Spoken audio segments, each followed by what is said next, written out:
And I'm glad you're with me tonight as we look at the follow-up from our Sunday message on basically tithing. It was a survey of the Old Testament, basically looking at that the tithing was existing, or offerings were existing before the law. And I want to highlight one here for you. I want to make sure I can connect. I keep pulling up on this wrong thing. I'm sorry. There, I got it. And so I want to make sure we're understanding, I guess, what I was trying to sort of say to you in that regard on the Abraham. And so let's go to passage here. I think this is an extremely important passage on Abraham. And it says, this is the first 3 verses of chapter 12 in Genesis. And so we have this guy named Abraham who's being called from a land that he does not know to a new land that God has promised. And so it's sort of like us being called from our lives by Jesus now, and we're walking as sojourners to a land that we're promised, which is heaven. Excuse me, I didn't mean that. Got a little tick in my throat.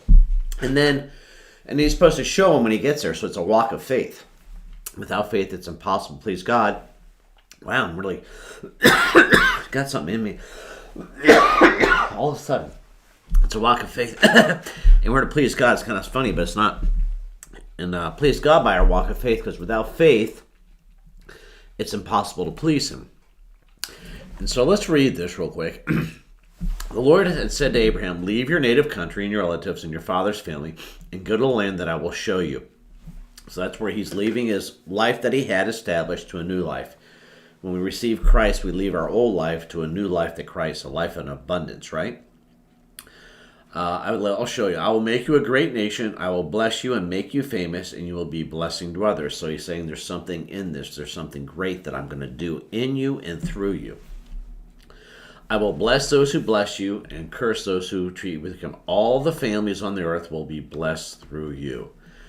And so there's this idea of a blessing that's on Abraham that he's supposed to sort of share with others. I love verse 4, by the way. "So Abraham departed as the Lord had instructed, and Lot with him." And so, now that I'm done coffee, so excuse me for that.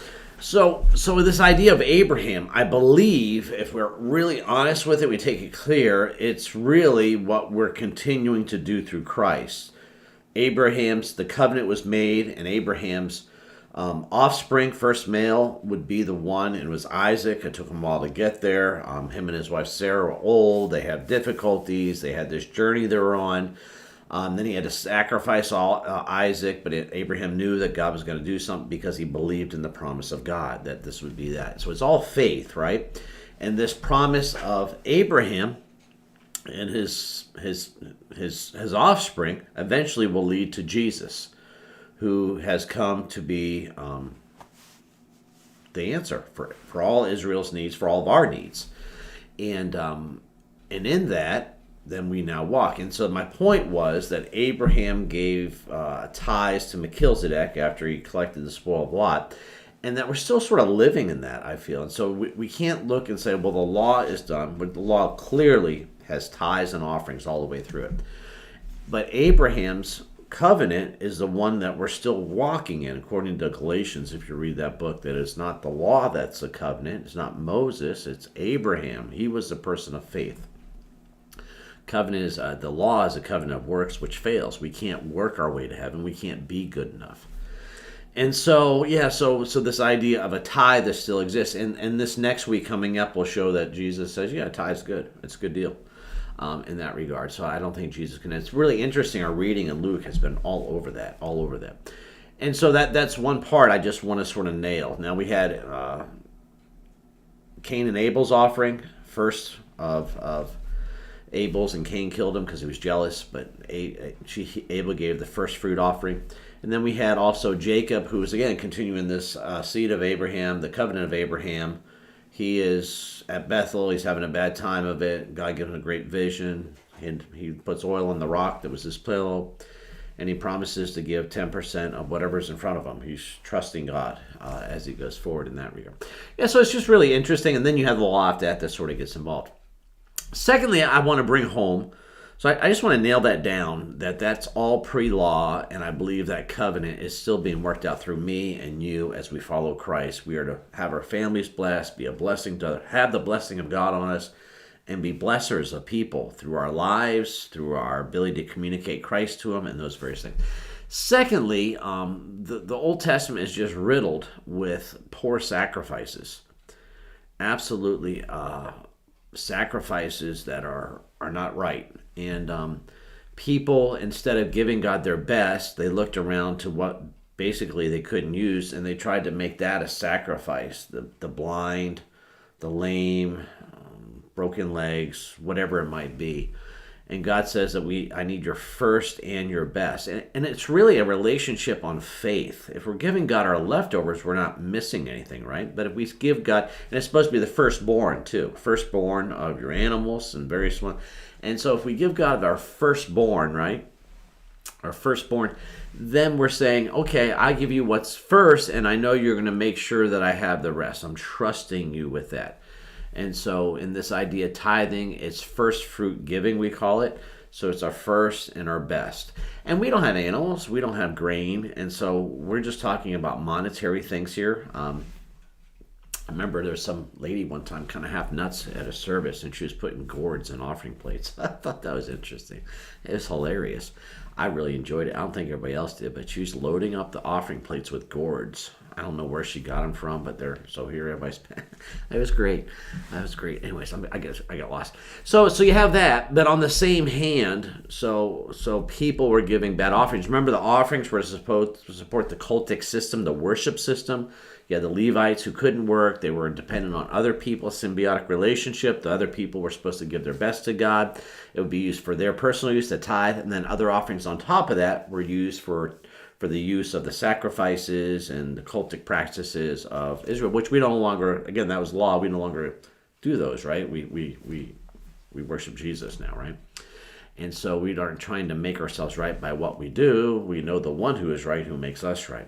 And so this way of honoring God, honor me, and I will honor you, right? I mean, God despises those who treat him lightly, right? Think of him lightly. And so that's what we're trying to do. And so on the second side of people giving bad offerings, let me just say there's also the priesthood, people in or service to God who really do poor things. I mean, they act. So Adab and Nebaioth is in Numbers.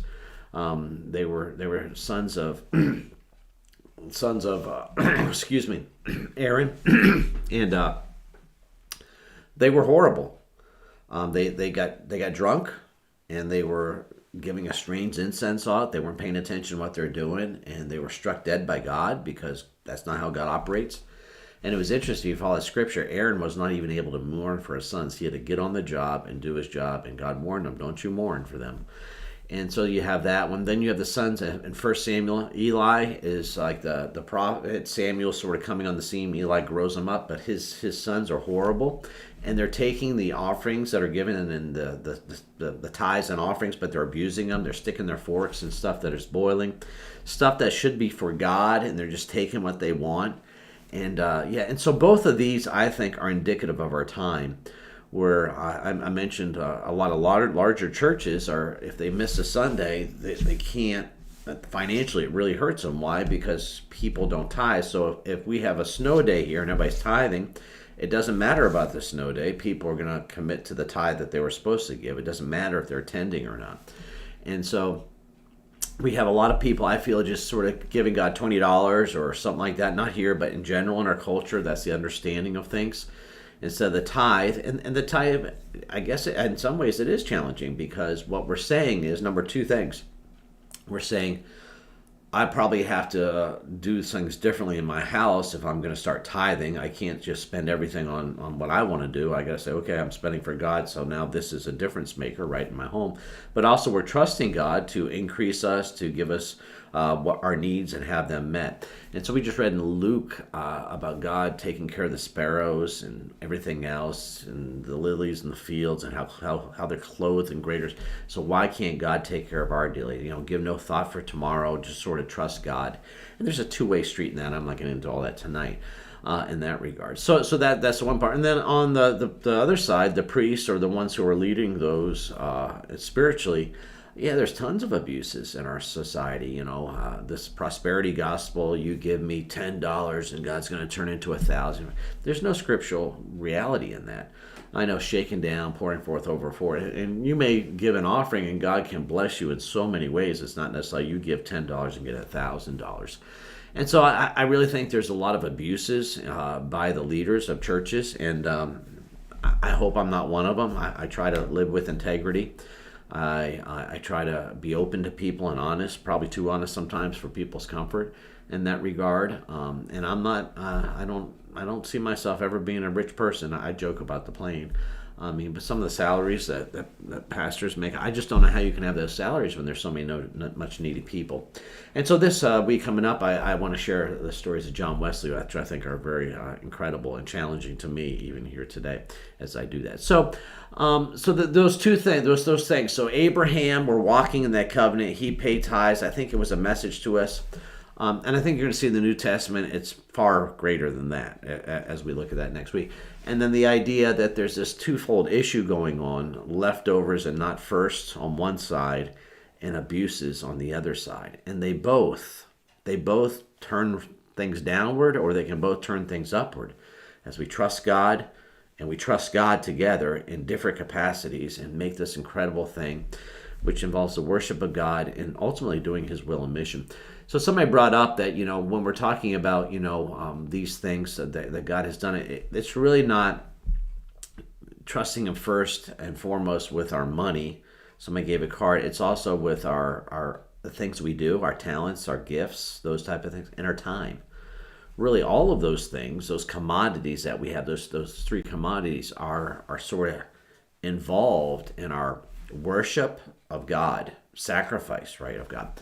And I didn't say that last week, but there's also this idea that ministry is sacrifice. I mean, in other words, there's no cheap grace. There's no cheap ministry. We're going to be called to ministry. And I'm not only called, everybody's called in different capacities, but we're all called. And there's sacrifice involved with that. We sacrifice because we believe by faith that God has an incredible plan for our life. And that by doing and allowing things to be different in our lives than maybe some of those who don't know Jesus are not following Him, and we give of ourselves, we give to God. If you want to come after me, you'll deny yourself, you'll pick up your cross, count your life as nothing, right, and follow after me.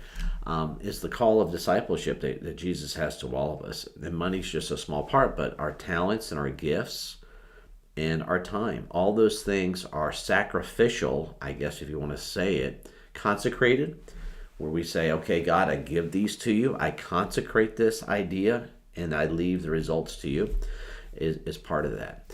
And so, it's just an interesting thing. And we'll do one more week. Brad Lane will be testifying, and we'll talk about some New Testament. But our Luke chapters, if you just go back a little bit, there were 2 chapters back to back that were almost dynamite awesome. I may just settle in on them before I'm finished this week getting ready. Anyways, I'll let you go. I don't want to ramble too much. But I just want to encourage you that this is a walk of faith, and it's also a walk of productivity, a blessing. We are blessed, and we bless others. So everything we talk about is within that context. A blessing, home blessing, world blessing. God wants to bring us and make us difference makers in this world by really giving our all. Not 10% we're talking about. Our all, ultimately, I believe, is what God's talking about. 10% is a great discipline for us to do that. A practice that we do to honor God, but also to keep things right in our life. We'll talk a little bit more about that next week as well. Thank you for your time. I will see you on Thursday for our primer. Have a great week, and I hope you're in an awesome place. If you're not, give me a little text or on our channel, or prayer requests or whatever. I'd love to pray for you. And those of you that haven't got your responses yet,